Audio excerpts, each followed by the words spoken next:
Millionaire finds malnourished girl on sidewalk, and years later she becomes his partner. William Thompson was running late for the most important meeting of the quarter when he slammed on the brakes. His driver had to swerve to avoid something on the sidewalk, and when he looked out the window of the imported car, he saw a scene that left him speechless. The barefoot girl was sharing a stale piece of bread with a mutt, carefully breaking the food in half. She couldn't have been more than 9 years old, but her eyes held a deep sadness that didn't belong in childhood. William asked the driver to stop. "Sir, you're going to be late," warned Parker, the driver. "Wait here." William got out of the car, straightening his Italian suit. The girl looked up, frightened, when she saw the man in the suit approaching. She pulled the dog closer, protecting the animal with her thin arms. William stopped a few steps away, not quite knowing what to say. "Hi," he began, trying to seem less intimidating. "Are you hungry?" The girl didn't answer, just hugged the dog tighter against her chest. The animal was as skinny as she was, its ribs showing through its dirty fur. "I'm not going to do anything bad." William took his wallet out of his pocket. "Let me give you some money to buy real food." "I don't take handouts." The girl's voice was firm, despite the fear in her eyes. William was surprised by the answer. He put his wallet away, thinking of another approach. It was then that he noticed the cardboard pieces scattered beside her, covered with drawings made with charcoal. "Did you do these?" He pointed to the drawings. The girl nodded slowly. William bent down to get a better look and felt a tightness in his chest. The drawings showed the city from below, the perspective of someone living on the streets. There were impressive details for a child her age. Huge buildings, hurried people, all looking ahead without seeing who was on the ground. "They're very good," William said sincerely. "How much do you want for them?" "You want to buy them?" The girl seemed suspicious. "I want all of them." She thought for a moment, calculating. $10 each. I have 12 here. William did the math quickly. $120.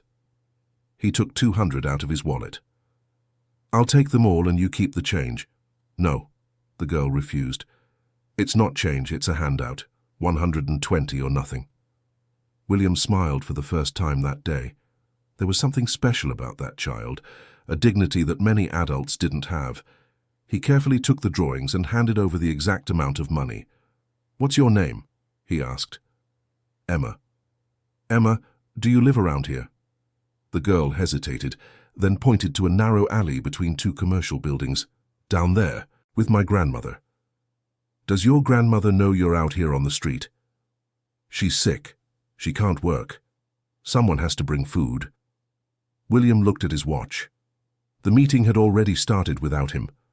But for the first time in years, a business meeting didn't seem like the most important thing in the world. "Parker," he called the driver, "call the office and say I'm going to be late." Something urgent came up. The driver looked confused but obeyed. William looked at Emma again. "Can you take me to your grandmother? I'd like to meet her." Emma bit her lip, unsure. "Why?" "Because I bought your drawings, and I wanted to personally thank the person who taught you to draw like that." "No one taught me. I just look and copy what I see." "Then you have a gift." William extended his hand. "Shall we?" Emma looked at the outstretched hand, then at the dog beside her. "Rusty comes too." "Of course he does." The girl held William's hand with her small, dirty fingers. The dog followed them, limping slightly on its back leg. They entered the alley that smelled of mold and sewage. William had to hold his breath as they passed a pile of accumulated garbage. At the end of the alley, there was a makeshift structure built from wood and a tarp. Emma pushed aside a piece of cardboard that served as a door. "Grandma, I brought someone." The inside was even worse than William had imagined. There was a thin mattress on the floor, some crates serving as furniture, and an elderly woman lying down, covered with worn-out blankets. She tried to sit up when she saw William enter. "Please, stay lying down," William asked, bending over to avoid hitting his head on the low tarp ceiling. "Who are you?" The woman's voice was weak but suspicious. "My name is William. I bought Emma's drawings." The woman, who must have been in her mid-60s, looked at her granddaughter with worry. "Emma, you've been selling your drawings on the street?" Someone has to get some money, Grandma. You can't work like this. How old are you? William asked gently. 63, but my body feels like it's 100. She tried to smile, but a harsh cough interrupted her. William noticed the sweat on her face despite the morning chill. A fever. How long have you been sick? About 2 weeks. I caught a cold that won't go away. This isn't a cold, William said seriously. You need to see a doctor. I don't have money for that, young man, and the clinic has a huge line. It takes days to get an appointment. William was already taking his phone out of his pocket. I have a friend who's a doctor.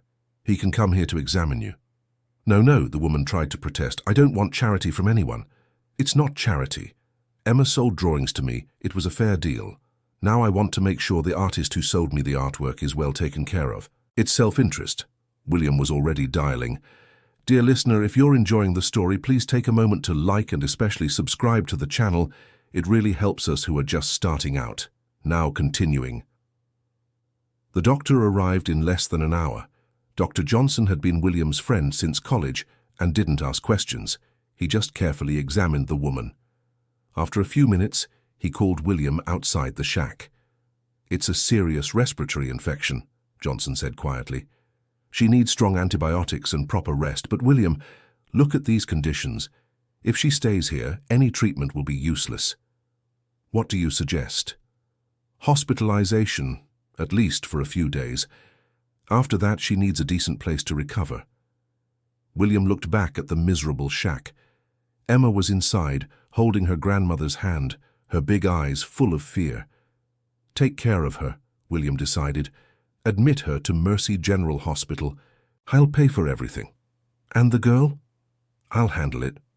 Johnson shook his head, used to his friend's impulses but still impressed. You're crazy, you know that?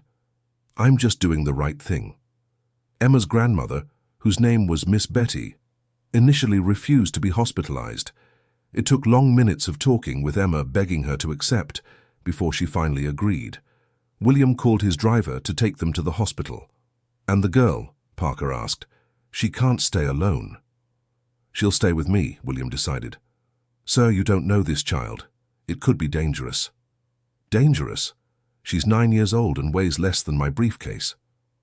At the hospital, while Miss Betty was being admitted, William stayed with Emma in the waiting room. The girl was silent, hugging the dog that the security guard initially didn't want to let in, until William gave a generous tip. Emma, your grandmother is going to be okay, he tried to comfort her. What if she isn't? The girl's voice trembled. I don't have anyone else. She will be. Dr. Johnson is the best. But what about after? We don't have money to pay for all this. Don't worry about money right now. Everyone says not to worry, but someone has to worry. Emma wiped her eyes with the back of her hand. Grandma always worried about everything all by herself. William felt a tightness in his chest. That child was right. Someone needed to care, and apparently she had been carrying that burden alone. Where are your parents? He asked gently. I don't know. Grandma found me when I was a baby. She never talked much about it. Found? Emma nodded. She said she found me and couldn't leave me alone, so she raised me. There was something odd about that story, but William decided not to press. The girl was already dealing with a lot. Are you hungry? Always, Emma replied with a painful sincerity. William took her to the hospital cafeteria. When she saw the food options, her eyes lit up in a way that broke his heart. She took a plate of rice, beans, and a steak, and ate slowly, savoring every bite as if it were her last meal. Slow down, William cautioned. You'll get sick eating that fast. Sorry, it's just that it's been a while since I've had something hot. How long? Emma thought about it. About 3 days. Grandma used the last of the money to buy medicine at the pharmacy, but it didn't help. William closed his eyes for a moment, trying to control his emotion. How was it possible that in the 21st century, in a big city, a child went 3 days without a hot meal? His phone rang. It was Jennifer, his fiancée. William, where are you? You missed the meeting with the Japanese investors. Michael is furious. An emergency came up. What kind of emergency? You never miss meetings. It's complicated. I'll explain later. William, are you okay? You sound strange. I am, just dealing with an unexpected situation. He hung up before Jennifer could ask more questions. He looked at Emma, who had finished her plate and was looking longingly at the dessert display. Would you like a dessert? Her eyes lit up. Can I? You can choose whatever you want. Emma chose a flan. She ate slowly this time, clearly trying to make it last. William took the opportunity to observe her more closely. Despite the dirt and extreme thinness, she had delicate features. Dark, curly hair, expressive brown eyes, and an evident intelligence in the way she observed everything around her. Do you go to school? He asked. Emma shook her head no. I don't have any papers. Grandma tried to enroll me once, but they asked for a birth certificate. And you don't have one? Grandma said she lost it when we had to leave the last place, but I think I never had one. William sighed. The situation was more complicated than he had imagined. A child with no documents, living on the streets with a sick grandmother. He knew he should just pay for the medical treatment and leave, go back to his normal life. But something about that girl stopped him from doing that. His phone rang again. This time it was Michael, his partner. William, I need you back now. The Japanese are thinking of pulling out of the deal. Michael, I can't right now. What do you mean you can't? We're talking about a $5 million investment. I know, but what? What the hell is going on? William looked at Emma, who had finished the flan and was now playing timidly with Rusty under the table. I found a child who needs help. A child? William, have you lost your mind? We have a multi-million-dollar deal on the line. The deal can wait. The child can't. Are you serious? Completely. There was a silence on the other end of the line. All right, I'll try to hold off the Japanese until tomorrow. But, William, this kindness of yours is going to break you one day. Maybe, but I'd rather break doing the right thing. He hung up and put his phone away. Emma was watching him curiously. You do important work, don't you? Why do you ask? By the way, you talk on the phone, and the expensive clothes and the nice car. I work with investments. What's that? It's when you take money and make it turn into more money. Emma seemed to process the information. So you're good with numbers? More or less. I like numbers too. Grandma taught me how to count and do math. She said it's important to know how to handle money, even when you don't have any. William smiled. Miss Betty might not have money, but she clearly had wisdom. His phone rang again, but this time it was Dr. Johnson. William, I need to talk to you about the lady. Is she worse? No, but we found something in the blood test. It's not just a respiratory infection. She has uncontrolled diabetes and the beginning of kidney failure. Is that serious? It's serious but manageable. With the right treatment and lifestyle changes, she can live well. But William, she needs constant monitoring, expensive medication, proper nutrition. I understand. Are you sure about what you're doing? This is going to cost a lot of money and you barely know these people. William looked at Emma again. She was whispering to Rusty, probably telling secrets to the dog. I'm sure. After hanging up, William went back to Emma. Your grandmother will need to stay in the hospital for a few days. Where will you stay in the meantime? Emma shrugged. In the shack, I guess. Alone? You're 9 years old. I've been alone before when Grandma went out to collect cans in the early morning. No, William decided. You'll stay with me. Emma's eyes widened. With you? Yes, I have a big apartment with a spare room, and Rusty can come too.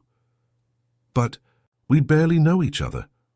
That's why we'll get to know each other better these next few days. What do you think? Emma bit her lip, thinking. William could see the conflict in her eyes, the distrust fighting against the need for security. What if you're a bad person? The direct question took him by surprise. That's a valid concern, he admitted, but I promise I only want to help. If at any point you feel uncomfortable, you can come back here. Parker, my driver, will know where you are, and we'll come visit your grandmother every day. Every day? Every day? Emma thought a little more, then nodded slowly. Okay, but only until Grandma gets better. Agreed. William took Emma and Rusty to his apartment on the Upper East Side. When the doorman saw the dirty, barefoot girl with a stray dog, his expression was pure shock. "Good afternoon, Mr. Thompson," he stammered. Is the young lady?" "A guest of mine." "Emma, this is Mr. Harold." Emma waved timidly. The doorman opened the door, still confused. In the elevator, Emma looked at everything with wide eyes. When they reached the penthouse apartment, she froze in the doorway. "Is all this yours?" she asked, looking at the huge living room with floor-to-ceiling windows. "Yes. You live here all alone?" "I do." Emma walked in slowly, as if afraid of dirtying something. Rusty followed her, equally intimidated by the clean, luxurious environment. "I'll show you your room." William guided her down a hallway. The guest room was bigger than the entire shack where Emma lived. It had a queen-size bed, a desk, a built-in closet, and a private bathroom. "Is this where I'm going to sleep?" Her eyes were watery. "Yes, and the bathroom is all yours. I'll get clean towels and clothes. Do you want to take a shower?" Emma nodded, still in shock. William brought soft towels and got a large t-shirt of his that would work as a nightgown for her. "Take as long as you want. There's shampoo, soap, everything you need. And Rusty? After your shower, we'll give him a bath too. How about that?" Emma smiled for the first time since they'd met, a real smile that lit up her whole face. While she was showering, William called Jennifer. "I need to tell you something," he began. "Finally, I was worried. Where are you?" "At home, with a girl." "A girl?" "William, what are you talking about?" He explained everything, from finding Emma on the sidewalk to bringing her home. There was a long silence on the other end. "William," Jennifer finally spoke, her voice controlled. "You brought a street child into your home. She was 9 years old and all alone. But you don't know this girl, you don't know her story. It could be dangerous. Jennifer, she's 9 years old and weighs maybe 60 pounds soaking wet. It's not about physical danger. What about the legal aspects? You could get into serious trouble. I'm helping a child in need. There are proper places for that, shelters, social services. Have you seen how those places work?"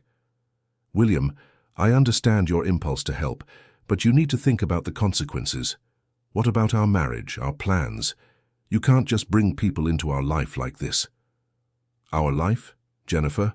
I don't even live with you yet." "But we are going to, and I have a right to have a say in these decisions." William felt something break inside him. "Jennifer, a child was starving, sharing stale bread with a stray dog, and you're worried about plans and opinions. It's not just that, and you know it. It's about responsibility, about thinking before you act. Sometimes you need to act first and think later. That is exactly your problem, William." The argument continued for a few more minutes, until they both hung up, frustrated. William leaned against the wall, massaging his temples. He was beginning to understand that perhaps he knew Jennifer less than he thought. Emma came out of the bathroom dressed in his t-shirt that reached her knees. Her hair was clean and wet, falling in curls over her shoulders. She looked like a different person. "Is everything okay?" she asked, noticing his expression. "Yes, it is. You look beautiful. Do you want something to eat?" "But I already ate at the hospital." "Emma, you can eat whenever you're hungry. You don't need to wait for permission." Her eyes filled with tears. "Why are you being so nice to me?" The simple question hit William hard. He knelt down to be at her eye level. "Because you deserve it. Every child deserves to have a safe place, food and care. But you don't even know me. We're getting to know each other now, and you know what I already know about you, that you are brave, smart, talented, and have a huge heart. I saw you sharing your food with Rusty when you yourself were hungry." Emma threw herself into his arms, crying. William hugged her, feeling the small body tremble against his. How many times had this child cried alone? How many nights had she spent scared, hungry, cold? "It's going to be okay," he promised, even though he didn't know how he would keep that promise. "I will take care of you." After Emma calmed down, they gave Rusty a bath.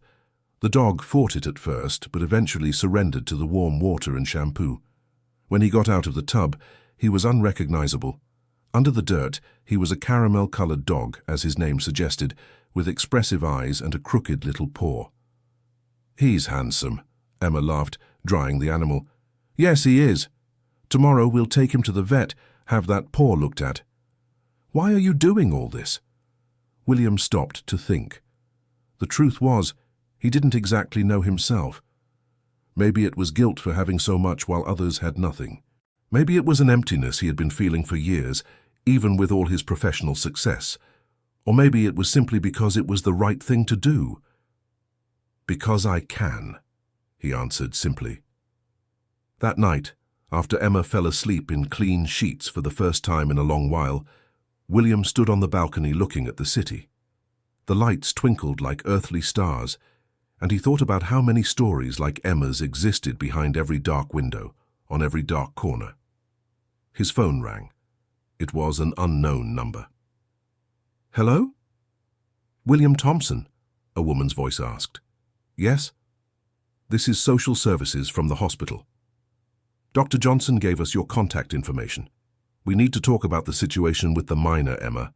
William Thompson's heart started racing. About what specifically? About the fact that she is in your care without any legal authorization. Do you understand that this could constitute a series of irregularities? I'm just helping out while her grandmother is in the hospital.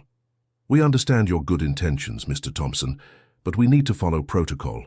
Tomorrow a social worker will come to your residence to assess the situation. That's not necessary. Her grandmother will get better and... Mr. Thompson, the child's grandmother has serious health problems, and we discovered that the girl has no official documents. There is no birth certificate, nothing. This raises serious questions about her custody. William felt the ground disappear beneath his feet. What are you saying?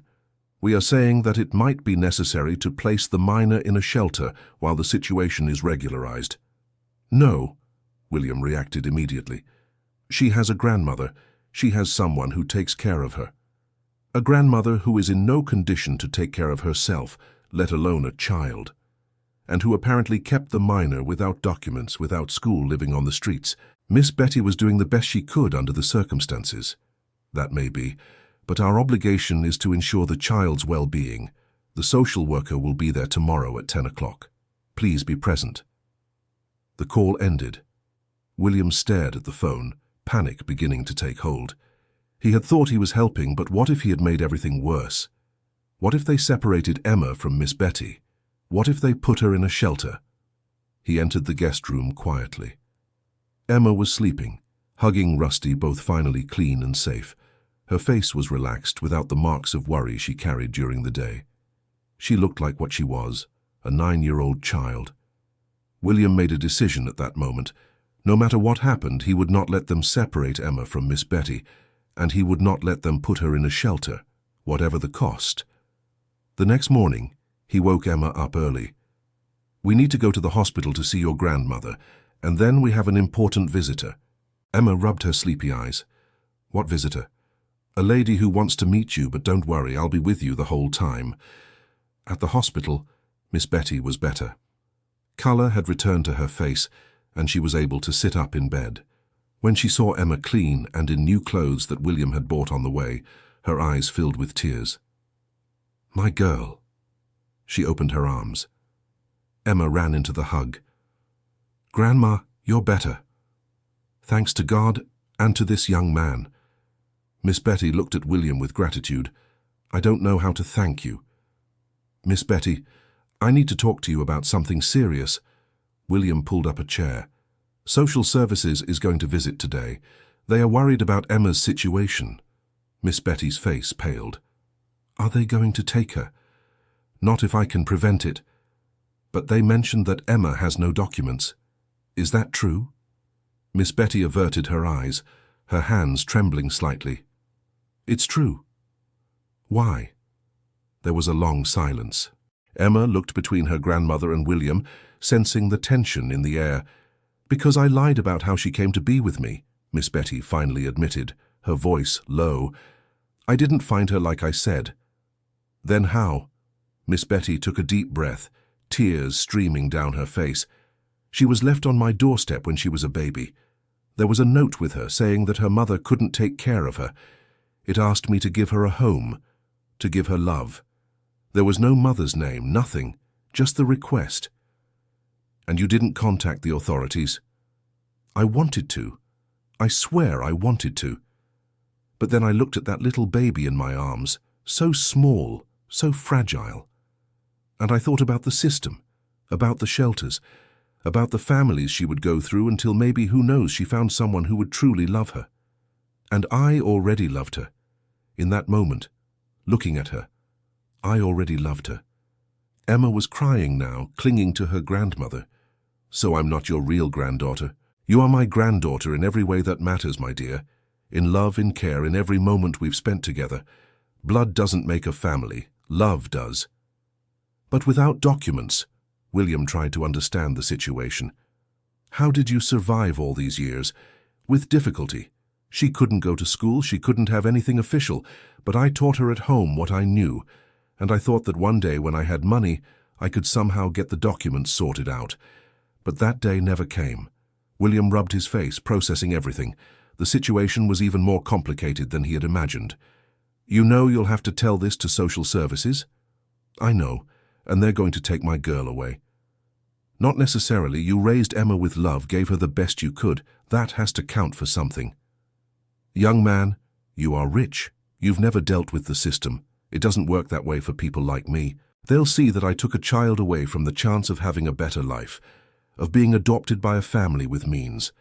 They'll judge me, and they'll take her away. Dear listener, if you're enjoying the story, please take a moment to like and especially subscribe to the channel. It really helps us who are just starting out. Now continuing. The social worker arrived promptly at 10 o'clock.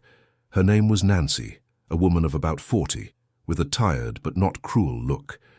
She looked around William's apartment, then at Emma sitting timidly on the sofa. Mr. Thompson, thank you for having me. Emma, hi dear. Are you okay? Emma nodded without speaking. Rusty was hidden in the bedroom as William had asked. Nancy, right? William tried to be polite. Would you like some coffee? No, thank you. Let's get straight to the point. I'm here to assess the minor's situation and better understand the context in which she was living. Emma has a name, William corrected gently but firmly. She's not the minor, Nancy sighed. You're right. Emma, dear, can you tell me what your life was like before you met Mr. Thompson? Emma looked at William, who nodded encouragingly. I lived with my grandma in a shack. She collected cans and I sold my drawings. Did you go to school? No. Why not? I don't have a document. Nancy wrote something down on her clipboard. And your grandma, did she treat you well? She is the best person in the world, Emma replied firmly. She always shared everything with me. When there was little, she gave it to me and went without. She taught me to read, write, do sums. She taught me to be a good person. But she let you sell drawings on the street. She was sick. She needed medicine. Someone had to get money. Nancy looked at William. And you, what exactly is your relationship with the family? I met Emma yesterday. I bought her drawings, discovered the situation, wanted to help. And you thought it appropriate to bring an unknown child into your home. I thought it was better than leaving her alone in a shack. There are protocols, Mr. Thompson, appropriate places for these situations. With all due respect, Nancy, the appropriate places would probably have taken days to do something. Emma needed immediate help. Nancy sighed again. I understand your good intention, but the situation is complex. A child with no documents, living in inadequate conditions without access to education. And now we've discovered that the supposed grandmother has no legal connection to her. She has a connection of love. Doesn't that count? On paper, it doesn't count as much as it should. And what's the plan? To put Emma in a shelter while they look for the biological family that abandoned her? It's the standard procedure. A standard procedure that will separate a child from the only family she's ever known. Mr. Thompson, I'm not happy with this situation, but I have to follow the rules. It was then that Emma stood up from the sofa. Please. Her voice came out small but determined. Don't take me away from my grandma. She's all I have, and I'm all she has. Honey, I understand it's difficult, but... Do you have a family? Emma interrupted. Nancy seemed surprised by the question. I do. 2 children. And what if someone tried to take them away from you, saying it was for their own good, that they were going to a better place? Would you accept that? It's not the same thing. Yes, it is. Grandma saved me when I was a baby. She raised me alone, with the little she had. She taught me everything. She gave me love. And now that she's sick, now that she needs me, you want to take me away from her? Tears were streaming down Emma's face, but her voice didn't tremble. Nancy averted her gaze, clearly affected. Emma, I only want what's best for you. Then let me stay with my grandma. That's all I want, all I've ever wanted. William stood up. Nancy, I understand you have a job to do, but look, Emma is being cared for right now. She's safe, fed. Her grandmother is receiving medical treatment and will recover. I commit to getting all of Emma's documents in order, enrolling her in a school, making sure she has everything she needs. Wouldn't it be better to focus on that than on separating her from the only family she knows? You can't make those promises. You have no legal authority over her. Then let's get that authority. Miss Betty can give me a power of attorney, a document, whatever is necessary. It's not that simple. Then make it simple. Use your influence in the system to do what's right, not just what's protocol. Nancy was silent for a long moment, looking between William and Emma. I'll need to speak with my superiors and visit the grandmother in the hospital. But, she raised her hand when William was about to speak. I promise nothing. The system exists for a reason. The system exists to protect children, William argued, and sometimes protecting means keeping families together, not separating them. After Nancy left, Emma collapsed on the sofa, emotionally exhausted. William sat beside her. You were very brave. I'm scared. What if they take me away? I'll do everything I can to prevent that, I promise. But what if it's not enough? William had no answer for that. He was rich, powerful in the business world. But power and money didn't always solve everything, and sometimes the system was stronger than both. His cell phone rang. It was Michael again. William, the Japanese are leaving. We lost the deal. I understand. You understand? Is that all you have to say? We just lost $5 million. Michael, there are things more important than money. Have you lost your mind? We are a company. Money is literally the reason for our existence. No. The reason for our existence is to create value, to make a difference. And sometimes that has nothing to do with profit. William, the other partners are talking about removing you as chairman, saying you're unstable. Then let them. I won't apologize for helping a child. This isn't about helping a child. It's about abandoning responsibilities, making impulsive decisions. You're right, it was impulsive. But you know what else it was? It was right. And if I had to choose again, I'd do the same thing. You're throwing everything away. The company, your reputation, your future. I'm not throwing anything away. I'm choosing what really matters. Michael hung up, frustrated. William put his phone away and looked at Emma, who had heard the whole conversation. You're losing money because of me, she said softly. It's not because of you, it's my choice. But it's not right. You barely know me. William knelt in front of her. Emma, I'm going to tell you something. I spent my whole life building a company, making money, accumulating things. And you know what I discovered yesterday when I saw you on the sidewalk? That none of it had ever made me truly happy. I was living on autopilot, chasing more and more, without stopping to think about why. You reminded me of what really matters. What? Human connection. Making a difference in someone's life. Being part of something bigger than profit and professional success. I don't understand much about these things, but you seem like a good person. William smiled. I'm trying to be. In the following weeks, William's life was turned upside down. He hired the best lawyers to try to regularize Emma's situation. He discovered it would be a long and complicated process, but not impossible. Miss Betty would need to confess everything, undergo evaluations, prove she could care for Emma. Meanwhile, Emma continued living with William. Jennifer officially broke off the engagement, saying he had changed, that he was no longer the man she had agreed to marry. Perhaps she was right. William's mother, Catherine, who lived in New York, came to visit him, furious. Have you lost your mind? She entered the apartment like a hurricane.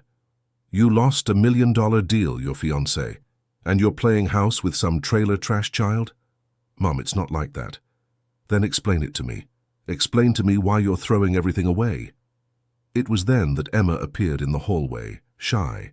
She was returning from the private school where William had enrolled her, securing a special spot while the documents were being arranged. Who is she? Catherine asked, with a tone that didn't hide her contempt. I'm Emma, the girl replied before William could speak. Oh, you're the famous child who destroyed my son's life. Mom!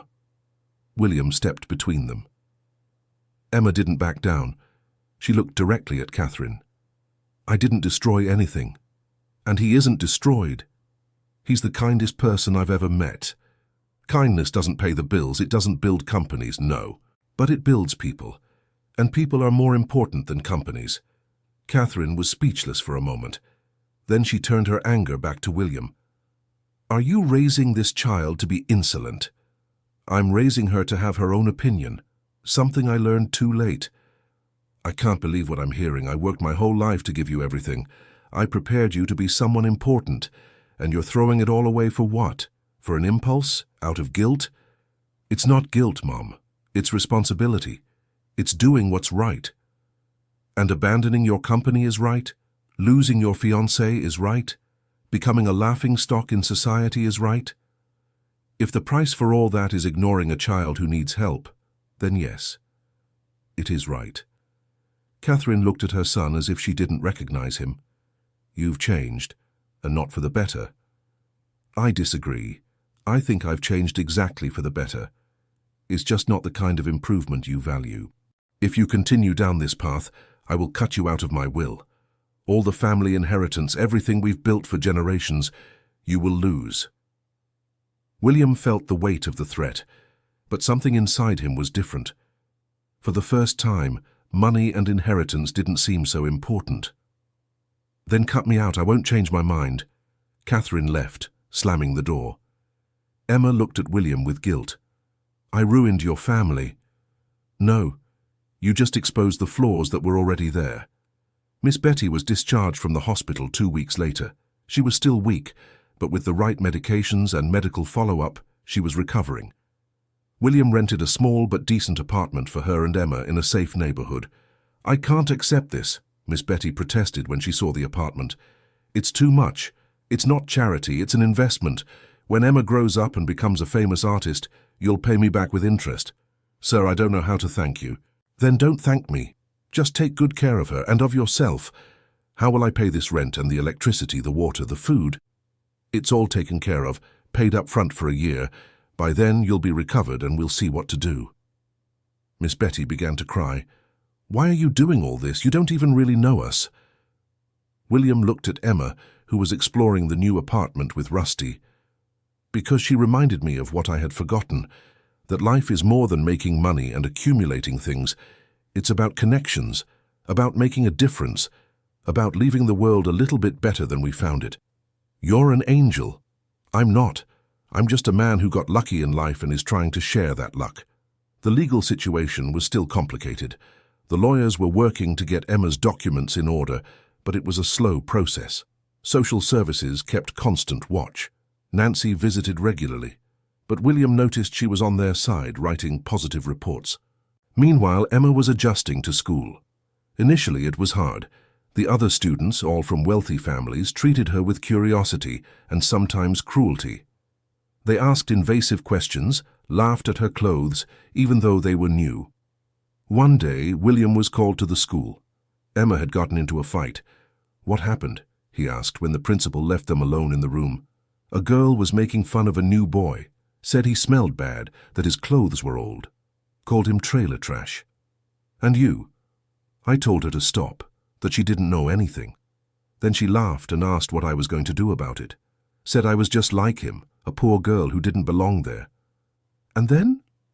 Then I pushed her, not hard, just to get her away from the boy, but she fell and scraped her knee. William sighed. Technically, Emma was wrong for using violence, but her heart was in the right place. You can't push people, Emma, no matter the reason. I know, but she was being so mean. And the boy was crying. I understand, and you will have to apologize to her, but I'm also going to talk to the principal about bullying. The principal, when William brought it up, was defensive. Madison's parents have already called. They are considering legal action.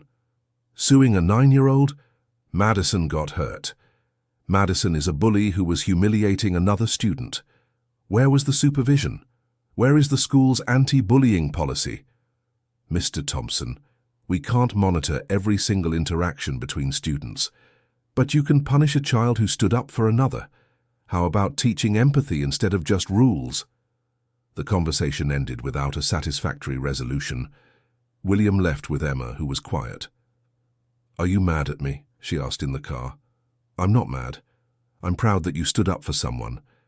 But worried about the methods. Violence is never the answer, even when we're right. So what should I have done? Called a teacher, or confronted the girl with words, not with your hands. Sometimes words don't work. Sometimes the person only understands when you show them you won't let it slide. William realized Emma had learned this from living on the streets, that sometimes you had to defend yourself physically. It would be a long process to teach her that now she had other options. Dear listener, if you are enjoying the story, please take a moment to like the video and especially to subscribe to the channel. It helps us a lot as we are just starting out, now continuing. The months passed and a routine was established. William visited Emma and Miss Betty regularly. He helped with homework, took Emma on outings, got to know her world. And each day he grew more attached to that extraordinary child. At the company, things were tense. The partners scheduled a meeting to discuss William's leadership. Michael tried to warn him. They want to remove you as chairman. They say you're distracted, that you've lost your focus. Maybe they're right. William, for heaven's sake, fight for the company. It's your creation. It's a company, Michael. It's not my daughter. But it's your legacy. My legacy is different now. At the meeting, the partners presented a motion to replace William. They listed the missed meetings, the deals that fell through, his emotional instability. William, one of the partners, Richard, began, "You were a great chairman, but clearly your priorities have changed, and the company needs someone focused." "My priorities have indeed changed," William admitted. "I realize there's more to life than profit, but that didn't make me worse at what I do. It made me better. Better how? We lost contracts, investors, and we gained a soul. I started social programs at the company. I hired people from underprivileged communities. I gave opportunities to those who never had any. And you know what happened? Our image improved. Our team became more motivated, and in the long run, that's worth more than any Japanese contract." "That's very nice in theory," argued another partner, Robert, "but in practice, we need financial results. And we will have them, but not at any cost, not at the cost of our humanity." The vote was close, but William lost. He was removed from the chairmanship. Michael took his place, promising to refocus the company on business. When William left the building for the last time as chairman, he felt a strange mix of relief and loss. That company had been his life for 15 years. But looking back at the cold hallways and the soulless meeting rooms, he realized he didn't miss it. He went straight to Miss Betty and Emma's apartment. When he arrived, he found them making cookies together in the small kitchen. The smell of vanilla filled the air, and there was flour everywhere. Emma had flour on her nose, and they were both laughing. "William!" Emma ran to hug him. She had stopped calling him Mr. Thompson weeks ago. "Look, we're making cookies. Want to help?" Looking at that simple, homely scene, William realized he had found something he had been searching for his whole life without knowing it. It wasn't success or recognition. It was belonging. It was being part of something genuine. "I sure do," he said, taking off his jacket and rolling up his sleeves. As they made cookies together, messing up the kitchen and laughing at silly jokes, William realized he had never been so happy. And all thanks to a barefoot girl, he found sharing bread with a dog. Months later, Emma's documents were finally sorted out. With the help of the lawyers and positive reports from social services, they managed to register her officially. Miss Betty was recognized as the legal guardian, with William as a kind of auxiliary guardian. "It's official now," the lawyer said, handing over the birth certificate. Emma Betty Williams. Emma looked at the document, tears streaming down her face. I have a real name. You always did, my child. Miss Betty hugged her granddaughter. Now it's just on paper. With the documents in order, new possibilities opened up. Emma could officially enroll in school. She could have health insurance, a bank account, everything a child deserves to have. William, meanwhile, was discovering his new life. Without the company consuming him, he had time. Time to think, to live, to connect with people. He started working as a consultant, but selectively, only with companies that shared his new values. And he invested in Emma. Not just financially, but emotionally. He became a constant presence in her life. He went to parent-teacher conferences, helped with homework, watched her school performances. He became, in every way that mattered, a father. On Emma's 10th birthday, William organized a party at her apartment. He invited the few friends she had made at school, some neighbors, and Dr. Johnson with his family. Even Nancy, the social worker, showed up. When Emma blew out the candles on the cake, William realized how much she had changed. She still had the same intensity in her eyes, the same determination, but now there was also lightness, joy, the permission to be a child. Make a wish, Miss Betty encouraged. Emma closed her eyes, thought for a moment, and blew out the candles. Then she looked at William. Can I tell the wish just to you? Of course. They went to the small balcony. Down below, the city pulsed with life. The same city where William found Emma months before, on some random sidewalk. What was the wish? He asked. I wished to always have a family. Me, Grandma, you. I wished for this to never end. William felt his heart tighten. Emma, that's not a wish. It's a promise. A promise? Yes. I promise we will always be family. Nothing will change that. Emma hugged him tight, and William felt he was finally where he was supposed to be. Not in meeting rooms or business dinners, right there, in that hug, in that pure and true connection. The years passed. Emma grew up, always dividing her time between Miss Betty's apartment and William's house, who had sold the luxurious apartment and bought something more cozy, more of a home. She excelled in school, especially in arts and math. Her drawings evolved, gained depth, emotion. When she was 14, Emma won a national art contest. The prize was a full scholarship to a technical arts school. William and Miss Betty were in the audience when it was announced, both crying with pride. I want to thank the people who made this possible, Emma said in her speech, her voice now more mature, but still with that same determination. My grandmother, who taught me that love is worth more than money, and William, who showed me that there are always good people willing to help. But mostly I want to thank myself from 5 years ago, who decided to share bread with a dog instead of eating it all, because it was that act that changed everything. The audience applauded. William discreetly wiped his eyes. That girl whom he found barefoot and hungry was now on a stage receiving national recognition. But the challenges weren't over. In her teens, Emma started asking questions about her origins. Who were her biological parents? Why did they abandon her? Miss Betty told her the little she knew, that she was left at the door with an unsigned letter. I don't want to hurt you, Grandma, Emma would say, but I need to know where I came from. I understand, my child, it's natural to want to know. William helped in the search. He hired investigators, looked through old records. It was a frustrating and long process. But finally, when Emma was 16, they found a clue. The letter that came with baby Emma had been written on the letterhead of an old downtown hotel. With a lot of work, they managed to track who was staying there around the estimated date. The name they found was a shock. Emily Thompson. William's younger sister, who had died in a car accident years before Emma was born. No, wait, that didn't make sense with the timeline. William reviewed the information. It wasn't Emily. It was... He felt his blood run cold. The investigator had found another name in the records. Someone who paid the bill for that room, Catherine Thompson, his mother. This has to be a mistake, William told the investigator. I checked 3 times.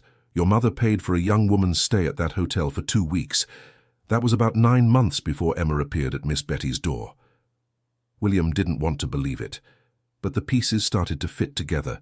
His mother, always so concerned with reputation, so harsh about any imperfection in the family's image. He went to confront her. Catherine lived in New York in a huge mansion where William grew up. She hadn't spoken to him since he chose Emma over the inheritance. "What do you want?" she asked coldly when he appeared at the door. "The truth about Emma." Something passed over Catherine's face, surprise, maybe fear. "I don't know what you're talking about." "I know you paid for someone's hotel stay. 9 months before Emma was left at Miss Betty's doorstep. I want to know who it was." Catherine was silent for a long moment. Then she sighed. "Come in. This conversation isn't for the doorway." Inside, in the room where William spent so many afternoons studying, his mother finally confessed. "There was a maid who worked here, Rachel. She was young, pretty, your father, he had an affair with her." William felt as if the floor had disappeared. "My father?" "Yes. And she got pregnant. When I found out, I was furious. Not with your father, of course, never with him, but with her. How dare she destroy our family? So I gave her money. A lot of money. Told her to leave, have the baby far away, never come back. I paid for the hotel for her to stay while she looked for a place. I thought she would get an abortion or give the child up for legal adoption. But she left her with Miss Betty. No, she left her on the doorstep back here, on our doorstep, with a letter saying she didn't want the dirty money, that the child deserved to know her father." William could barely breathe. "And you what? Took the baby and—" "I took the baby and drove around the city looking for some place. Any place. I saw Miss Betty, a decent-looking elderly lady living alone. I left the baby there with a different note saying the mother couldn't take care of her. You abandoned a baby on a stranger's doorstep?" William couldn't believe it. "I saved our family from a scandal. Your father was about to close the biggest deal of his life. An illegitimate child would have destroyed everything. Where is Rachel now?" "I don't know. She disappeared. I used my contacts to make sure we would never find her again." William felt an anger he had never felt in his life. "Do you know what this means? Emma is my sister, my blood sister, and you let her grow up on the streets, go hungry, suffer, while I lived here with everything. I didn't know it would be so bad. I thought the woman would take good care of her. You didn't care to find out, you just wanted to hide the problem. William, that was years ago. There's nothing we can do now." "Yes, there is. I can tell Emma the truth. I can sue you for abandonment." "You won't do that. It would cause a scandal." "Do you really think I care about scandal? After all this?" Catherine paled. "William, think carefully. This will destroy your father's memory." "My father destroyed his own memory when he betrayed my mother and abandoned his daughter. He didn't even know about the child. I handled everything without telling him. And that makes it better? You stole from him the chance to know his own daughter. And you stole from Emma the chance to have a family." William left the mansion with the truth weighing on his shoulders. Now he had to decide what to do with this information. Tell Emma? Keep it to himself? Each option had huge consequences. He decided to tell Miss Betty first.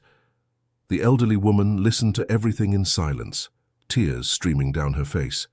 "So Emma has blood family, rich family. Miss Betty, you are her family. You always have been. But now she has a right to things I could never give her. Inheritance, a last name, a past. She has love, which is worth more than all of that." Miss Betty shook her head. "You need to tell her. She deserves to know the truth. But what if she gets hurt? If she feels I lied to her all this time? She will get hurt, of course she will, but it's her truth. But we can't hide it. Telling Emma was the hardest thing William had ever done. He chose a moment when they were alone in a park they used to go to. "Emma, I found out something about your origins, and I need to tell you, even if it hurts." She looked at him, and in that moment William saw the 9-year-old child he had met, the fear and vulnerability she hid beneath her strong surface. He told her everything, about Rachel, about his father, about his mother abandoning her, and about the fact that they were blood siblings. Emma was silent for a long time. When she finally spoke, her voice was trembling. "So, you're my brother, for real?" "Yes, half, but yes." "And I was left. All this time my family was so close and I didn't know." "Emma, I didn't know, I swear I didn't know." "But your mother knew, and she made you choose, the company or me. But she didn't even tell you I was family. She was protecting a secret, a horrible secret." Emma stood up, starting to pace back and forth. "So it was all a lie? You helped me because you felt sorry for me? Because you felt guilty for what your family did?" "No, I helped you because you needed it, because it was the right thing to do. I didn't know any of this. But now you do, and it changes everything. It changes nothing that matters. You're still you. I'm still me. We're still family. It's just that now we know it's by blood too." "It's not that simple," Emma shouted, and William saw the tears. "I lived my whole life thinking no one wanted me, that my mother abandoned me because I was no good. And now I find out I had a family, a rich family, that could have given me everything, but chose to throw me away like trash. Emma. And the worst part," her voice broke, "the worst part is finding out that you, the person I trust most in the world, are part of that family. You're her brother, his son. I didn't choose my family, just like you didn't choose yours. But I choose you. I've chosen you since the first day." Emma pulled away when William tried to hug her. "I need to be alone to process all of this. At least let me drive you home." "No, I'll walk. I need to think." William watched her walk away, his heart broken. Had he done the right thing by telling the truth, or had he destroyed the only thing that really mattered, the trust between them? The following days were the most difficult. Emma closed herself off. She didn't answer William's calls. She didn't want to see him. Miss Betty tried to mediate, but the girl was processing a revelation that changed everything she thought about herself. William, desperate, wrote a letter. A long, detailed letter where he put everything he felt. How finding her had changed his life. How every day with her was a gift. How shared blood didn't change anything about the love he felt. How he would choose her 1,000 times, blood family or not. He left the letter with Miss Betty, hoping Emma would read it when she was ready. A week passed, then 2. William was beginning to lose hope when his intercom rang late at night. "William?" Emma's voice was faint. "Can I come up?" "Of course, always." When she entered, William saw that she had been crying. A lot. She was holding his letter in her hands. "I read your letter, about 20 times. Emma, Let me speak first," she interrupted. "I spent these weeks thinking. About everything. About who I am, where I come from, why things happened the way they did." William waited, his heart in his throat. "And I realized something. Life led me to you. It wasn't an accident, it wasn't luck, it was necessity. You needed me as much as I needed you." "That's true. You were living on autopilot, rich, successful, but empty. And I was surviving, but not living. We saved each other. Yes. And that doesn't change because I now know we share blood. In fact, it even makes sense. Maybe that's why we connected so quickly, so deeply." Emma took a step toward William. "You are my brother, but you're more than that. You're my savior, my friend, my chosen family. And now I find out you're also blood family. I don't know if that makes it better or more complicated, but I know I don't want to lose you." William couldn't hold back his tears. "You will never lose me. Never." They hugged, and in that hug was everything: forgiveness, love, acceptance. The understanding that family is more than blood, but when the two come together, it can be something even more special. "What do we do now?" Emma asked. "With the truth?" "Whatever you want. It's your story." "I want to meet my mother, Rachel. Can you help me look for her?" "I'll do everything I can." The search for Rachel took months. Catherine had done a good job hiding her tracks, but William had resources now dedicated solely to that. And finally, they found her. Rachel lived in a small town in the countryside. She had gotten married, had 2 children. When William called, explaining who he was, there was a long silence. "Emma," she finally said, her voice choked up. "Is she well?" "She is, and she wants to meet you." I don't know if I can. I don't know if I deserve to." "It's not about deserving, it's about giving her the chance to have all the pieces of her story." "Why are you doing this? You are that woman's son, the woman who took my daughter from me." "I am, but I'm also Emma's brother, and I want her to be happy. And I think meeting you could help with that." The meeting was set up in a neutral cafe in a town between where they both lived. William went with Emma to give support.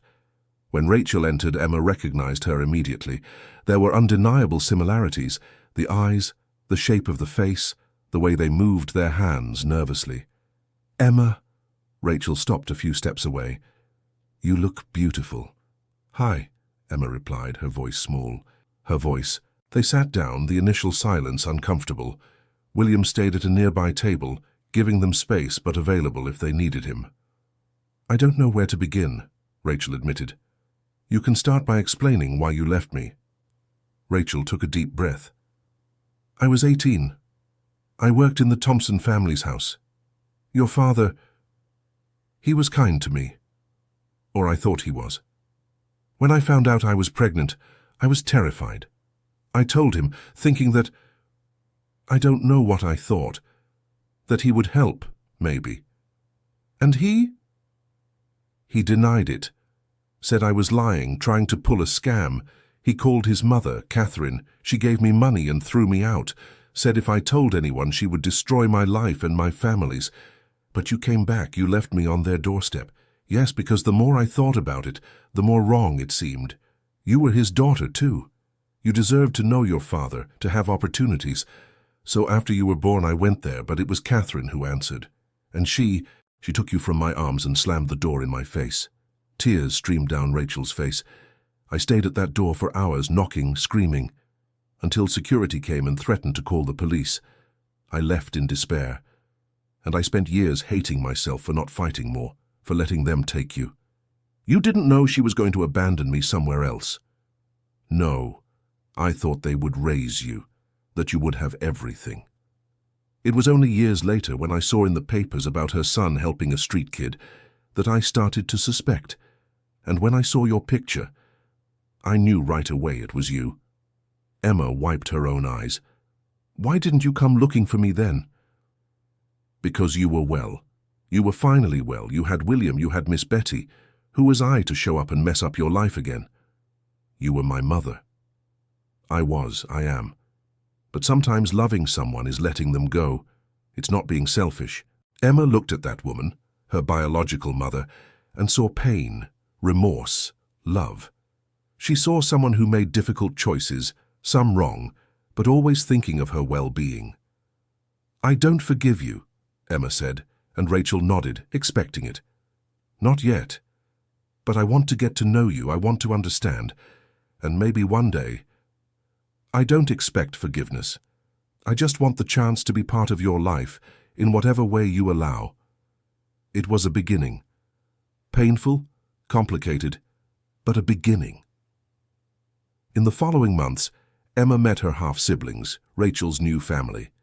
They were awkward encounters at first, but gradually they built something. It didn't replace the family she already had, but it added layers to her story, and she confronted Catherine. William went with her, but he stayed outside while Emma went into the mansion alone. "So you're the child who destroyed my son," Catherine said upon seeing her. "No," Emma replied firmly. "I'm the child you tried to destroy." "But you failed. Do you think you're brave coming here?" "I didn't come to be brave. I came to say that I won. You tried to erase me, hide me, throw me away like trash, but I survived. More than that, I thrived. And William, your son, chose me. He chose what was right over your approval. He will regret it when you show your true nature." "My true nature?" Emma took a step forward. "My true nature is being someone who shares food when they're hungry, someone who fights for others, someone who knows the value of things because they went without. And you know what else? She looked around the cold, empty mansion. "I prefer my nature to yours. I'd rather have lived on the streets with love than in palaces with coldness. Get out of my house." "I will. But first I want you to know, William may have been your son first, but now he's my brother, and I take care of what's mine. So don't try to get close to him with your manipulations again." Emma walked out with her head held high. Outside, William waited anxiously. "How did it go?" "Liberating," she smiled. "I don't need her forgiveness. I don't need anything from her. I have everything I need." The years kept passing. Emma graduated high school with honors. She was accepted into a prestigious university with a full scholarship. She chose to study business administration with an emphasis on social responsibility. "I want to learn how to do what you used to do," she told William, "but the right way, profit and purpose together." William couldn't have been prouder. Meanwhile, Miss Betty was getting older. Her health problems were controlled, but age was taking its toll. Emma cared for her with dedication, always grateful for everything her grandmother had done. "You saved me," Emma often said. "No," Miss Betty would reply. "You saved me. You gave me purpose, love, a reason to live."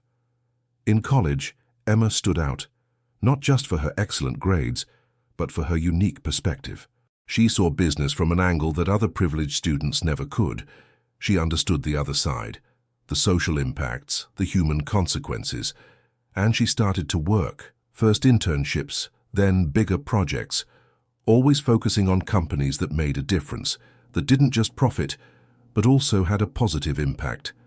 When she was 22, Emma had an idea, a consulting firm that would help businesses become socially responsible without losing profitability, and she wanted William to be her partner. "Me?" he was surprised. "Emma, you don't need me. You're more than capable. It's not about needing, it's about wanting. We've been a team since that day on the sidewalk. Why stop now? And Miss Betty, will she be alone? Grandma is going to live with us. Non-negotiable." William looked at the young woman before him. Where was the barefoot girl from years ago? She had grown in confidence, knowledge, and strength. But she kept her essence, her huge heart, her deep empathy. "It would be an honor to be your partner." The company, called Human Connections, started small. A modest office, few clients, but the work was solid. They helped companies find the balance between profit and purpose, between growth and responsibility. And it worked. Word spread. Companies started seeking them out. In 2 years, they had 15 employees. In 5, 50. Emma's company was changing the business landscape, proving it was possible to do well by doing good. Michael, William's former partner, showed up at their office one day. "I've come to eat my hat," he admitted. "You were right. About everything." "Michael." "No, let me speak. I spent years thinking you'd lost your mind, that you'd thrown everything away, but you were building something better, something real. How are things at the company?" "Profitable but empty. The employees work because they have to, not because they want to. Our clients see us as numbers. And I realized we've lost something you tried to bring, soul. And what do you want?" "I want advice. I want to learn from you. I want to change the company, make it something to be proud of, not just something that makes us rich." Emma, who had overheard the conversation, approached. "We'll help, but there's a price. Any amount. It's not money, it's commitment. A real commitment to change, to listen, to prioritize people as much as profits." "I agree." And so another chapter began. William Thompson's old company was transformed with the help of Human Connections. It became an example of how to do business with a conscience. Miss Betty, watching all this from her favorite chair in the office where she spent her afternoons, smiled proudly. "Look at what you've become, my girl. Thanks to you, Grandma. You taught me everything that matters. I taught you how to survive. William taught you how to prosper. But who you are, that was always yours. Always." When Emma was 25, Miss Betty became seriously ill. It wasn't something medication could fix. It was her body finally giving in to age and the hardships of a whole life. "I don't want to die in the hospital," she told Emma and William. "I want to be at home with both of you. They took care of her together. They took turns at night, held her hand, told stories. Miss Betty, even weak, kept her smile. "I've lived longer than I expected," she said one night. "And the last few years were the best. All thanks to you, Emma. You gave me purpose." "Grandma, don't talk like that. You're going to get better." "I'm not, dear, and that's okay. I've lived a good life. Hard, but good. And I saw you grow up, become this amazing woman. It's more than many get," Emma cried. "I don't know how to live without you." "You do. I taught you. And you have William. You have your company. You have purpose. You'll be fine." Miss Betty looked at William. "Take care of her for me, like you have all these years, and I promise. And Emma." She squeezed her granddaughter's hand with the little strength she had left. "Don't let my past define you. You are more than where you came from. You are who you chose to be." Miss Betty passed away peacefully 3 days later, with Emma and William by her side. Her funeral was simple but full. Everyone she had touched over the years came to pay their respects. The woman who collected cans, who raised an abandoned child with love and dignity, who taught that family is about choice, not blood. Emma was devastated, but also grateful. Grateful for every moment, every lesson, every hug. "She saved me twice," Emma said at the wake. "First, when she picked me up in her arms as a baby, and then every single day after, when she chose to love me unconditionally. I'll spend the rest of my life honoring that love." After the mourning period, life went on. Emma channeled her pain into her work. Human connections grew even more. And she started a new project, a program that helped homeless children, giving them opportunities for education and art. "Grandma would have loved this," William commented when Emma presented the idea. "I know. That's why I'm doing it." The program, called Second Chances, became Emma's pride and joy. Dozens of children were helped, taken off the streets, given opportunities. Some became artists, others businesswomen, others simply happy and healthy people. And in each one, Emma saw a piece of herself. The barefoot, hungry girl, but with dreams. Years later, when Emma was 30, Human Connections was an established, respected company. They had offices in several cities, hundreds of clients, and were making a real difference. But the most important thing for Emma wasn't the professional success. It was looking at William, now with graying hair, but the same smile, and knowing she had a family. It was seeing the children from the Second Chances program thriving. It was feeling that Miss Betty, wherever she was proud. A business magazine wanted to do a story on Emma. "The CEO Who Went from the Streets to the Boardroom" was the proposed title. During the interview, they asked about her journey. "To what do you attribute your success? Luck? Determination?" Emma thought about the question. "I attribute it to love. To the love of a grandmother who took me in when no one else wanted me.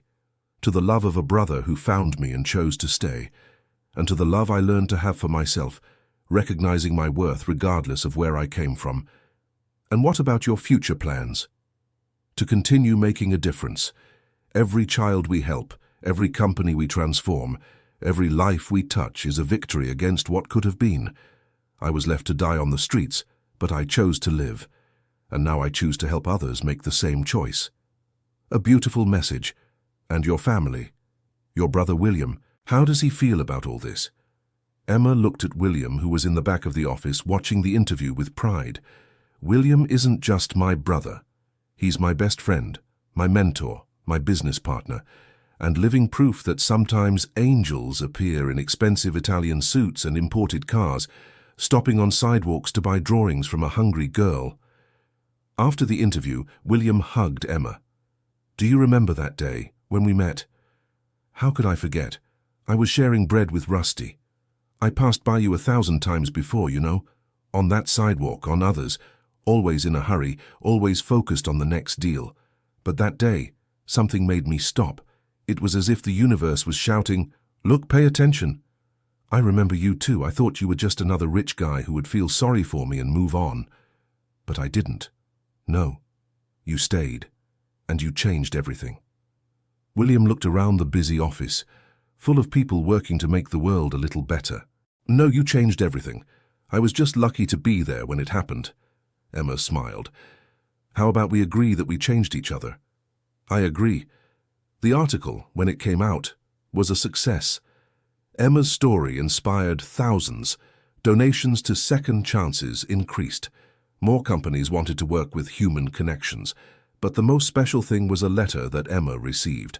It was from a 12-year-old girl living in a shelter. Dear Emma, I read your story and I cried, because I saw that it's possible, that someone like me can be someone like you. I won't give up. I will fight. I will believe. Thank you for showing me that the beginning doesn't define the end. With admiration, Sarah. Emma read the letter aloud to William, emotional. This is why, she said. It's for messages like this that it's all worth it. Miss Betty would be so proud. She is. I'm sure of it. Wherever she is, she is. That night, Emma went to the small memorial she kept for Miss Betty in her home. A photo of her grandmother smiling, a few of her belongings, the first drawing that Emma made and that her grandmother had kept all those years. Grandma, she whispered, we did it. You, me, and William. We took an impossible situation and turned it into something beautiful. We turned pain into purpose, abandonment into family, hunger into abundance, not just of food, but of love, meaning, connection. She touched the photo gently. Thank you for everything, for choosing me when no one else did, for teaching me that it's worth continuing, even when there seems to be no way out, for showing me that love is action, not just a word. Across the room, William watched in silence. How many times in recent years had he thought about that day on the sidewalk, about that decisive moment when he could have walked on but chose to stop? That choice changed 2 lives. No, it changed hundreds of lives. Every child they helped, every company they transformed, every person they touched, it all started with a simple decision: to stop and see. To see Emma. To truly see her.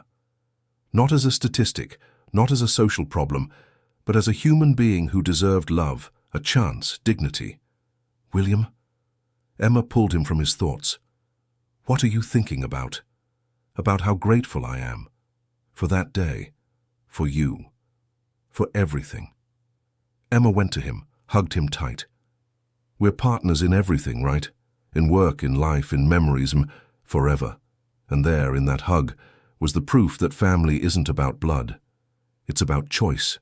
It's about showing up. It's about staying.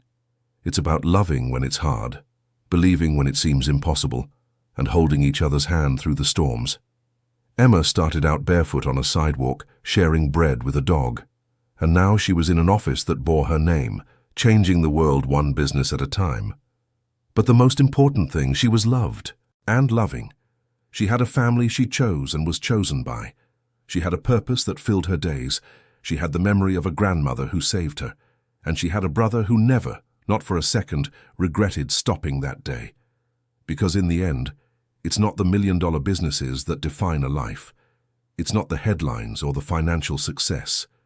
It's the moments, the choices, the connections.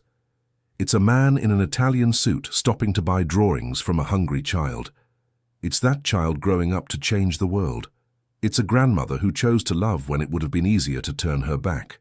It's a family built not by genetic accident, but by conscious, repeated decisions to be present. And as Emma and William planned the company's future, helping more people, creating more opportunities, making more of a difference, one thing was clear. That day on the sidewalk wasn't a coincidence. It was destiny. It was necessity. It was the universe orchestrating a meeting that would save not one, but 2 lost souls. And they lived, not happily ever after, because real life doesn't work like that. But they lived with purpose, with love, with the certainty that they made a difference. And in the end, isn't that what we all seek? End of story. And you, dear listener, what did you think of this journey? Did Emma make the right decisions? Did William do enough? Tell us in the comments where you're watching from and what moved you the most. Don't forget to leave your like, and especially subscribe to the channel so you don't miss other stories that touch the heart.